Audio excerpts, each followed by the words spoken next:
Bienvenue à bord du ballon Generali de Paris. Perché à 150 mètres au-dessus de la ville, ce ballon n'est pas qu'un belvédère.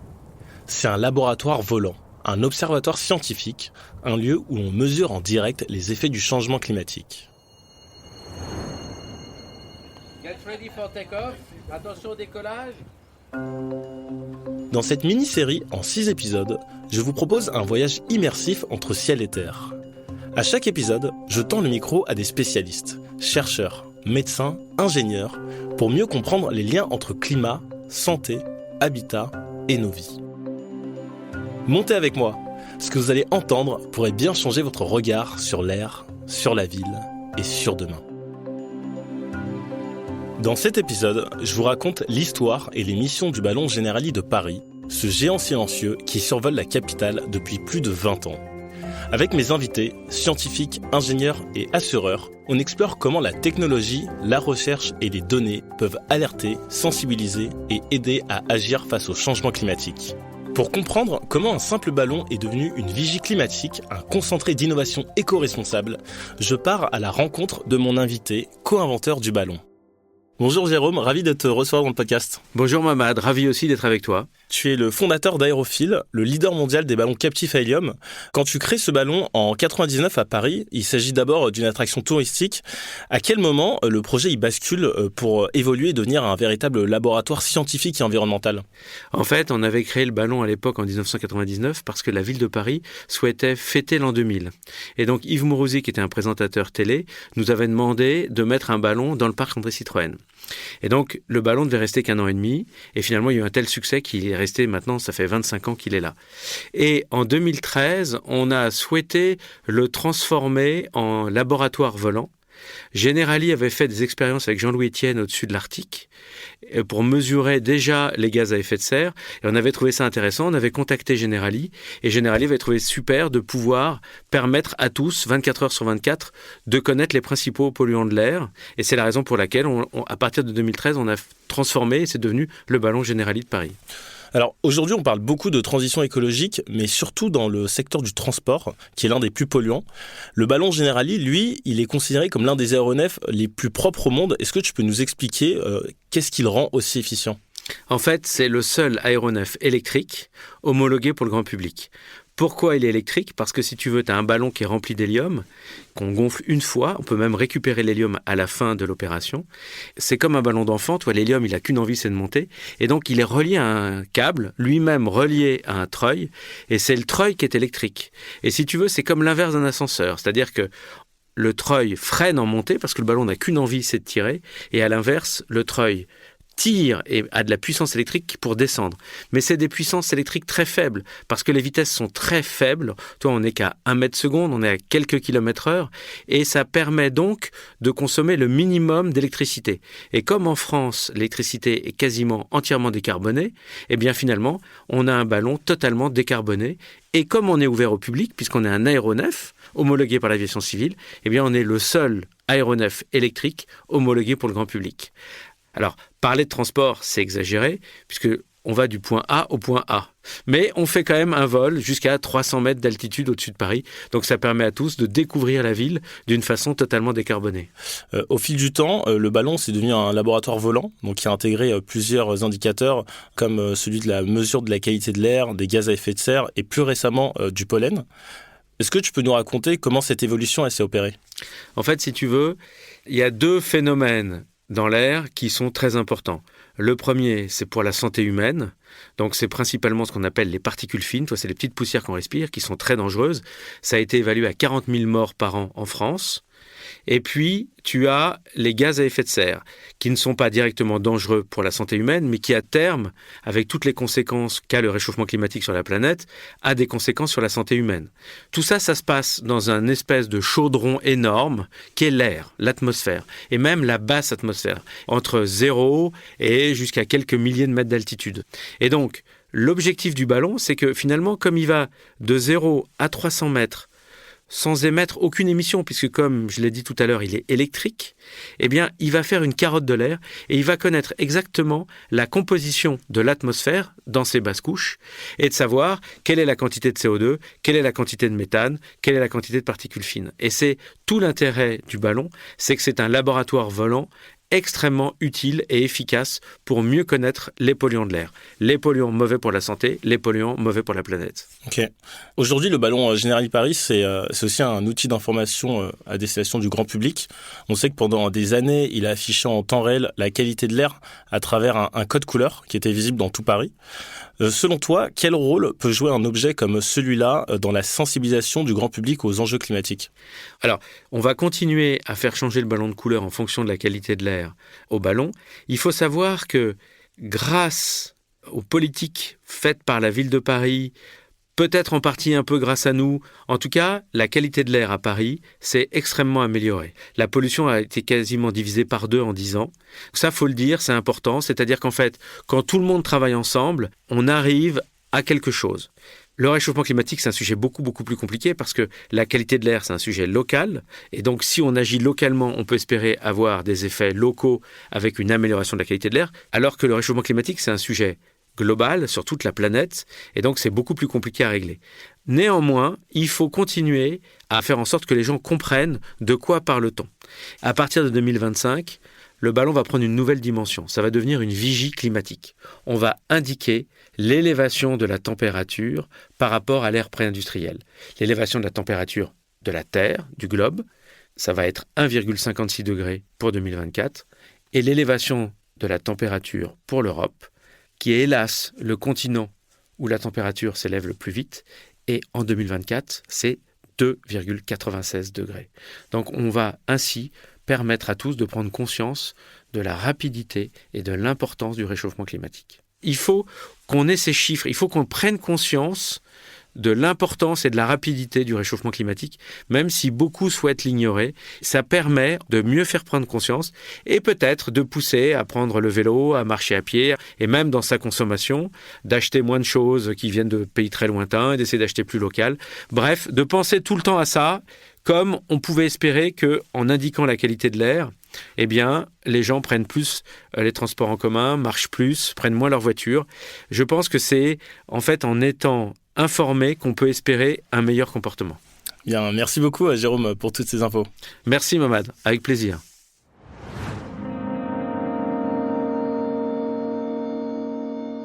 Bonjour Vincent-Henri. Bonjour Mamad. Ravi de te recevoir dans ce podcast. Tu travailles pour Copernicus, le programme d'observation de la Terre de l'Union européenne. Oui. Et donc, l'idée, c'est de pouvoir te poser quelques questions à ce sujet et les liens qu'il y a avec le ballon Generali de Paris. Avec grand plaisir. On sait qu'on a un climat qui change très rapidement. Que peut du coup la modélisation face à cela et est-ce que vos modèles sont capables d'anticiper les bouleversements à venir ? Alors, nos données sont plus que des modèles, en fait. Les modèles, c'est ce qu'on peut utiliser pour le futur. Là, Copernicus est relativement peu actif. Alors, ces modèles sont très bien validés, c'est-à-dire qu'ils ont fonctionné sur les décennies récentes, passées. On a pu les comparer à des observations et montrer que ces modèles reproduisent, je dirais, dans les grandes lignes, l'évolution du climat. Maintenant, dans le détail, c'est plus compliqué pour certains phénomènes de particulièrement petite échelle, comme des tornades, des événements de précipitation de grêle ou de choses de ce type-là. Et donc, c'est pour ça qu'on a aussi besoin de regarder de façon très approfondie le passé. Et c'est sur ce quoi on se concentre dans le cadre de Copernicus. On combine des observations passées avec des modèles pour fournir la meilleure description possible des dernières décennies. L'avantage par rapport au futur, c'est que le passé est ancré dans les observations, donc ces données que l'on fournit à tout un ensemble d'utilisateurs, en fait, elles sont basées sur la réalité, et donc ça permet de vraiment savoir comment le climat a évolué sur les dernières décennies. Ok. J'ai vu que le ballon Generali Paris mesure en continu plusieurs gaz, Oui. Le méthane, le dioxyde de carbone et la vapeur d'eau. Oui. Pourquoi ces 3 gaz sont-ils spécifiquement mesurés et en quoi est-ce important ? Alors c'est vraiment essentiel parce que les changements des concentrations dans l'atmosphère de ces gaz à effet de serre, en fait, sont les principaux éléments qui bouleversent le climat. On sait depuis longtemps comment ça fonctionne. La température sur la Terre, s'il n'y avait pas de gaz à effet de serre, serait à peu près de -18 en moyenne globale. Avec les gaz à effet de serre, on imprime un changement sur le climat. Et ce que l'on voit sur les températures globales ou sur les précipitations, en fait, c'est la conséquence de l'évolution de ces gaz à effet de serre. Donc, il est parfaitement légitime et intéressant sur le ballon Generali d'avoir ces mesures à gaz à effet de serre parce que c'est le moteur du bouleversement du climat. Et comment les mesures effectuées sur le ballon complètent les données de l'ECMWF ? Alors, ce que l'on fait au sein de Copernicus, c'est d'utiliser des données satellitaires qui ont la propriété de nous permettre d'avoir une couverture globale. Donc, ça nous permet d'avoir une première estimation de l'évolution de ces gaz à effet de serre à l'échelle planétaire et donc d'avoir des points de mesure comme ceux sur le ballon ou comme ceux en Europe du réseau ICOS sont très utiles pour compléter cela et finalement avoir une vision détaillée de comment les concentrations de ces gaz à effet de serre évoluent dans l'atmosphère, mais surtout essayer de savoir comment évoluent les émissions de ces gaz à effet de serre parce que il n'y aura pas de solution au changement climatique si on ne réduit pas ces émissions.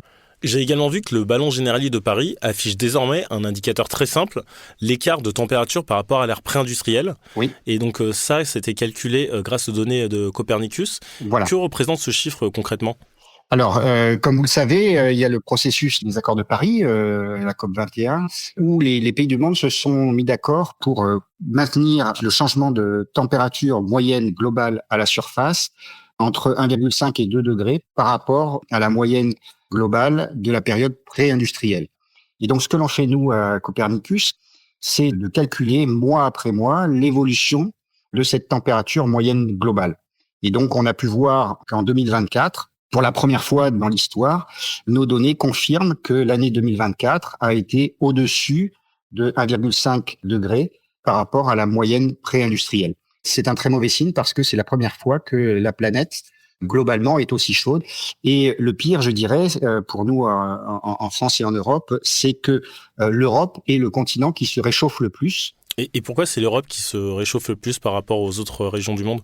Alors, c'est une très bonne question scientifique qui est en partie tranchée, mais pas complètement, vers l'Arctique. Il y a un phénomène d'amplification qui est lié à la fonte des glaces. C'est-à-dire que la fonte des glaces avec l'augmentation de température va pénaliser en fait le système et faire augmenter les températures encore plus. Donc l'Europe se situant plus proche de l'Arctique, donc l'Europe est pénalisée par cet élément. Il y a aussi la zone méditerranéenne qui se réchauffe particulièrement.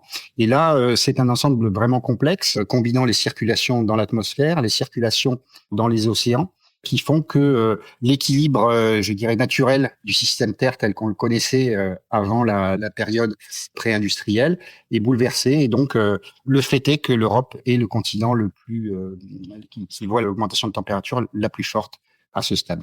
Ok. Vous produisez beaucoup de données avec Copernicus. Et en quoi, très concrètement, ces données peuvent aider les villes, les gouvernements ou les entreprises à mieux s'adapter au changement climatique ?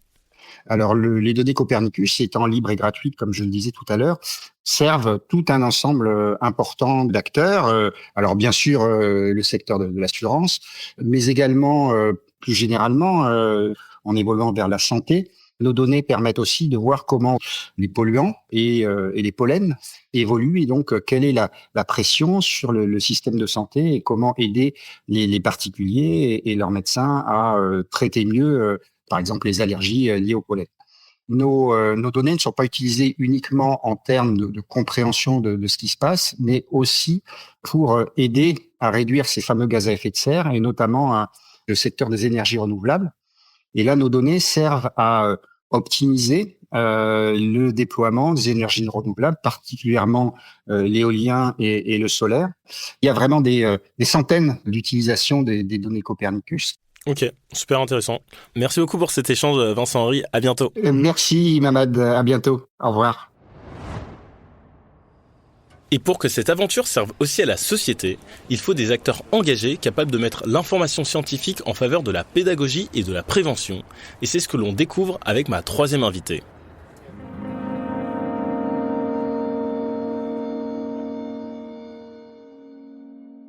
Bonjour Élise, ravi de te recevoir dans ce podcast. Bonjour Mamad, merci pour ton invitation. L'idée, tout d'abord, c'est de comprendre un peu le rôle justement des assureurs et notamment de Generali face aux nouveaux risques climatiques. En tant qu'assureur, on sait que vous êtes en première ligne pour observer les effets du changement climatique. Qu'est-ce qui, selon toi, a changé au cours de ces dernières années dans votre façon de penser le risque ? Alors, Generali, en tant que leader européen de l'assurance, on revoit effectivement complètement notre façon d'évaluer et d'anticiper les risques climatiques. On est confronté à des nouveaux paradigmes qui transforment complètement notre métier et on doit vraiment sophistiquer nos approches.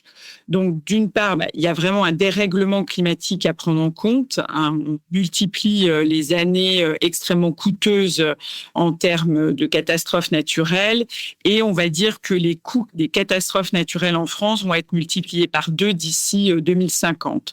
Donc, on parle de quasiment 150 milliards d'euros d'impact. Donc ça, c'est vraiment la mesure du dérèglement climatique qui fait qu'on doit changer la façon d'anticiper, de gérer ces risques. D'une part, en modélisant les risques de façon extrêmement plus sophistiquée et d'autre part, en accompagnant nos clients dans les bonnes pratiques. La prévention devient vraiment la condition de l'assurabilité pour nos clients. Quand on pense climatique, on pense souvent dégâts matériels, dégâts des maisons, inondations, sécheresse, fissures des maisons, etc. Ce qu'il faut avoir aussi en tête, et ce qui est vraiment nouveau et ce qu'on doit prendre en compte, c'est que le dérèglement climatique, c'est aussi un fardeau en matière de santé publique. Le dérèglement climatique crée de la pollution qui crée des impacts sur la santé. Ça crée de l'asthme, des irritations, ça crée aussi du diabète. Et on sait que la pollution de l'air crée ces maladies chroniques, donc c'est de l'absentéisme pour les entreprises, c'est du mal-vivre et des problèmes de santé pour les personnes. Et donc ça aussi, il faut le prendre en compte, c'est l'impact sur la santé. Le Ballon Generali de Paris, il accueille désormais un consortium de partenaires scientifiques. En quoi ça va vous aider à mieux anticiper et accompagner vos clients ? Alors, tu as raison. Chez Generali, on a vraiment à cœur de travailler avec un écosystème à la fois de scientifiques, de laboratoires, d'instituts de recherche basés à Paris, en province, autour de différents sujets sur le retrait-gonflement des argiles, les risques grêles, les impacts de la pollution atmosphérique sur la santé avec l'Institut Mondor de recherche biomédicale, par exemple. Donc là, c'est un véritable consortium scientifique qu'on a mis en place autour du Ballon Generali de Paris, qui est notre premier flagship, je dirais, sur le sujet. Puis, second flagship, c'est notre Generali Climate Lab. On l'a créé depuis plus de 10 ans. Il est composé de chercheurs, d'hydrologues, de scientifiques du climat. Et on va vraiment pouvoir avoir une approche hyper sophistiquée des données et des prévisions et de la modélisation autour des enjeux climatiques. Cet écosystème de partenaires, on l'a aussi dans tout ce qui est prévention et alerte, mais aussi réparation de nos clients. Je pense par exemple à Belfort, avec qui on travaille, qui intervient auprès de nos sinistrés pour mettre en sécurité nos sinistrés après une catastrophe naturelle. Et donc ça aussi, c'est important. Donc on a vraiment cet écosystème qui nous permet d'anticiper, de prévenir, d'alerter, de réparer, avec une série de PME ou de scientifiques, d'experts hyper innovants qu'on est en capacité de mobiliser autour de ces sujets. Ok, et concrètement, comment vous faites pour mieux accompagner vos clients grâce à ces données ? Alors, grâce à ces données, on peut prévenir nos clients. Je pense par exemple, alors on a des campagnes de emailing, mais on a aussi un service qui s'appelle Generali Prévention Météo, où tu reçois sur ton téléphone portable l'alerte avec toutes les informations hyper claires pour mettre à l'abri tes biens, pour savoir comment se mettre à l'abri soi-même. Donc là, on est vraiment dans de la prévention. On envoie plus de 4 millions de SMS, par exemple, à plus d'1 million de clients. C'est ce qu'on a fait l'an dernier. On a aussi développé des services, une app, par exemple, avec Mersense Pro, qui donne des conseils personnalisés selon les données géographiques, géoclimatiques, pour protéger ta santé sur la qualité de l'air, les pollens, les UV, etc. On a aussi des services, Avipsy ou Bizen, qui vont vraiment traiter de la santé mentale, de l'activité physique autour des enjeux d'éco-anxiété, par exemple. Merci beaucoup, Élise, pour toutes ces informations ultra précieuses. Merci beaucoup, Mamad. On commence la descente. Ce que je retiens de cet épisode, c'est qu'un ballon a priori anodin peut devenir un incroyable outil pour mieux comprendre notre monde qui change. J'ai réalisé à quel point les modèles climatiques, souvent complexes et globaux, peuvent se traduire en données très concrètes, accessibles à tous. J'ai aussi compris comment un acteur comme Generali peut transformer la donnée scientifique en outil de prévention pour ses clients. Ce ballon, je le regarderai plus jamais de la même façon. Il est devenu pour moi un symbole, celui d'une science visible, partagée, mise au service du bien commun. Et peut-être que c'est ça aussi la clé. Rendre le climat tangible, visible, concret, pour que chacun puisse mieux agir. Je vous donne rendez-vous dans les autres épisodes de Créateurs d'impact.